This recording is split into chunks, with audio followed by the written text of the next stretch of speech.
War has changed. It's not just about oil, mineral deposits, or drones striking Middle Easterners and pretending that's helpful. It's also not just about spreading feminism, gender theory, or Judeo-boomer values, all while pretending those things aren't also gay, white, and Western cultural impositions. It's become an endless series of culture war battles, fought between kosher Zionist Republican shills, broccoli-headed Zoomer mutts, and despotic diaspora Democrats, different laneways to the same Semitic slaughterhouses.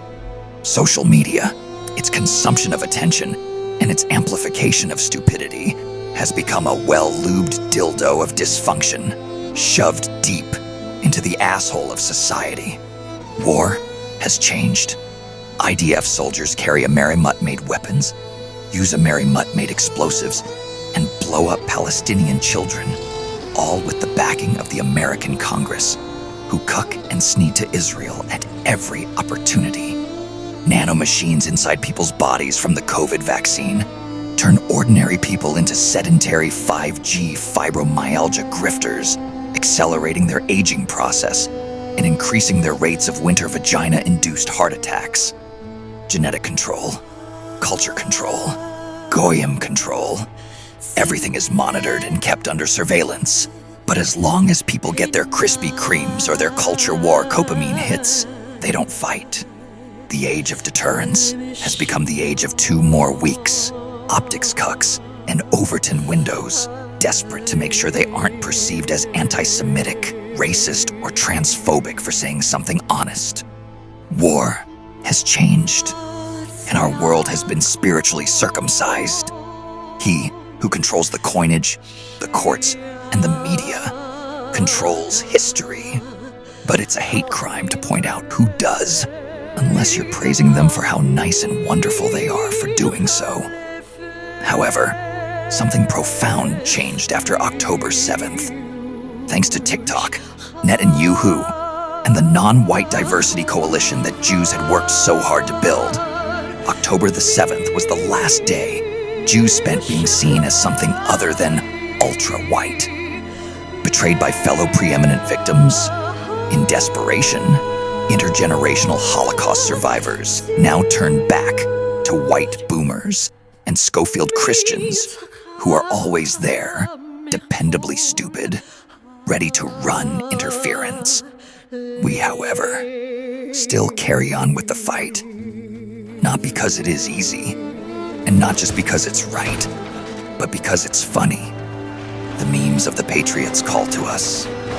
Our 2 more weeks is up. We have a lot further to go, but things are looking up, and we've kept ourselves waiting long enough. This is Bedeviled Snake, signing off.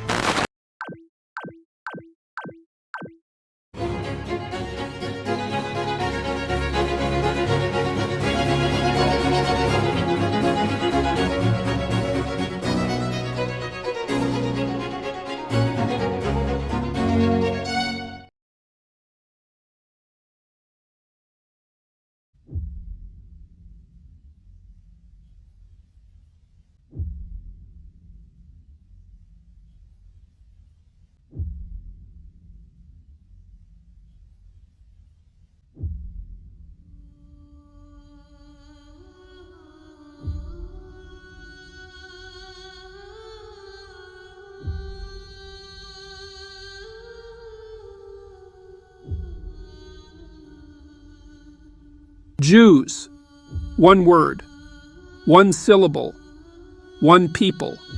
They are, as a group, an enigma, dipped in humus and wrapped in layer upon layer of mystery matzah bread.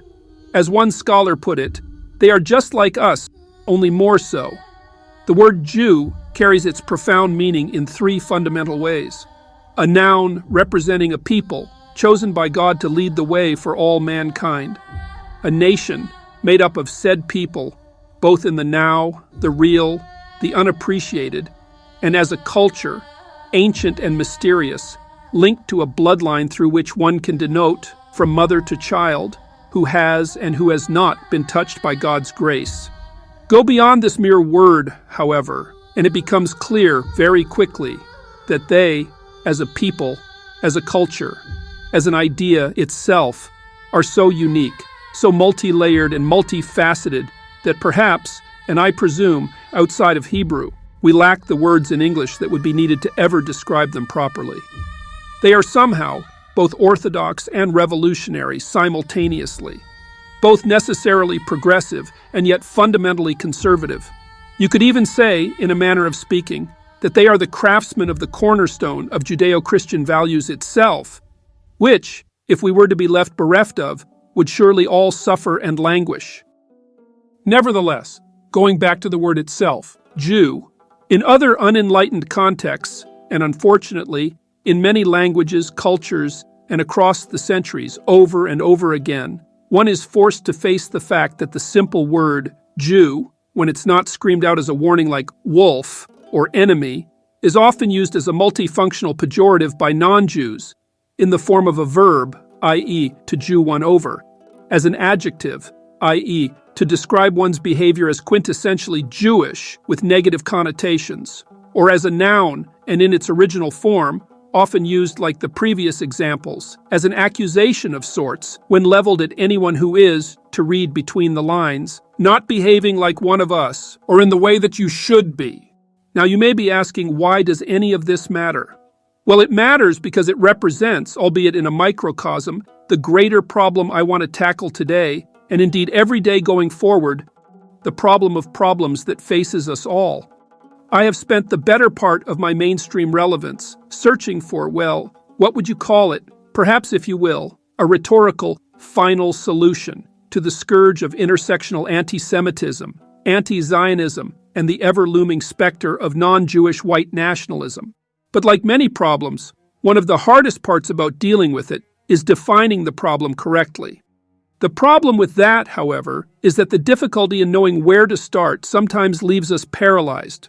Vulnerable in our hesitation, we, the kind and pro-social guardians of Logos, end up paying the heaviest of prices, killing that which we love and need the most by leaving it in our uncertainty and our lack of faith to the wolves of predatory pattern recognition and the dark, tetratic tendencies of malignant malcontents, who would dare, as but one example, launder their cruelty and resentment towards the most innocent and successful of us all through false compassion and concern for Palestine and its people.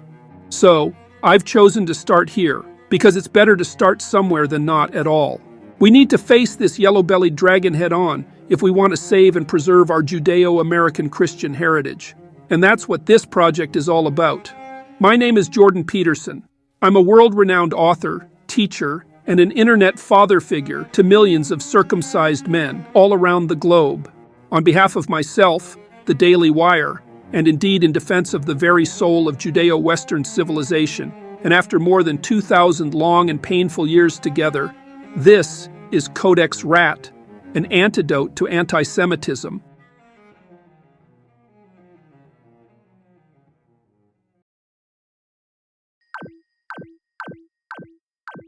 And that's why they want to wipe out Palestine and build the third temple. Wow, Bob, that's like really messed up.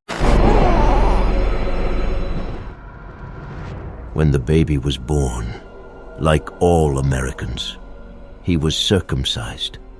If he'd been left whole and intact, his genitals unmutilated, he would have been ostracized from society, deemed a freak by his peers. From the time he could crawl, he was baptized in the world of Judeo-Boomer values, taught to never stop shopping, never to stop eating, never to stop apologizing, taught to never forget the Holocaust and the white people like him.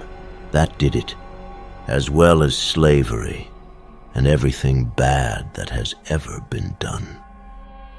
At age 5, as is customary in the USA, the boy was taken from his parents and plunged into the world of public schooling.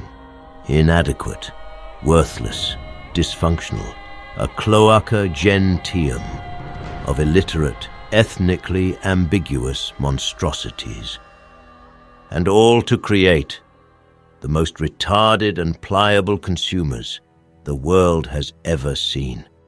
The advertising as it's called, forces the boy to support his own extinction, and if necessary, to accelerate it. You want to be a good person, don't you? Of course you do. You're not a Nazi or an anti-Semite. The worst thing you could ever be in the Anglosphere. He needs to be suicidally unnepotistic, in a sea of openly nepotistic shits who are celebrated for it. This is how he proves he's not evil. The white woman's burden, some call it.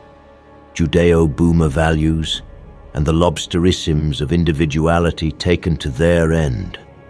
Like a good Christian, he defends God's chosen, above himself and his own country, which isn't his anymore anyway. He truly believes that this is the path to sweeties, treats, and yum-yums in the afterlife, a boon bestowed by a Jewish Pez dispenser for wishes. Poor fool. He doesn't really know why his money buys less and less, or why he will never be able to afford a home. Sometimes he thinks it's because of late-stage capitalism. That's what the gay experts on Reddit and the television say. But nobody asks about late-stage usury. That would be evil.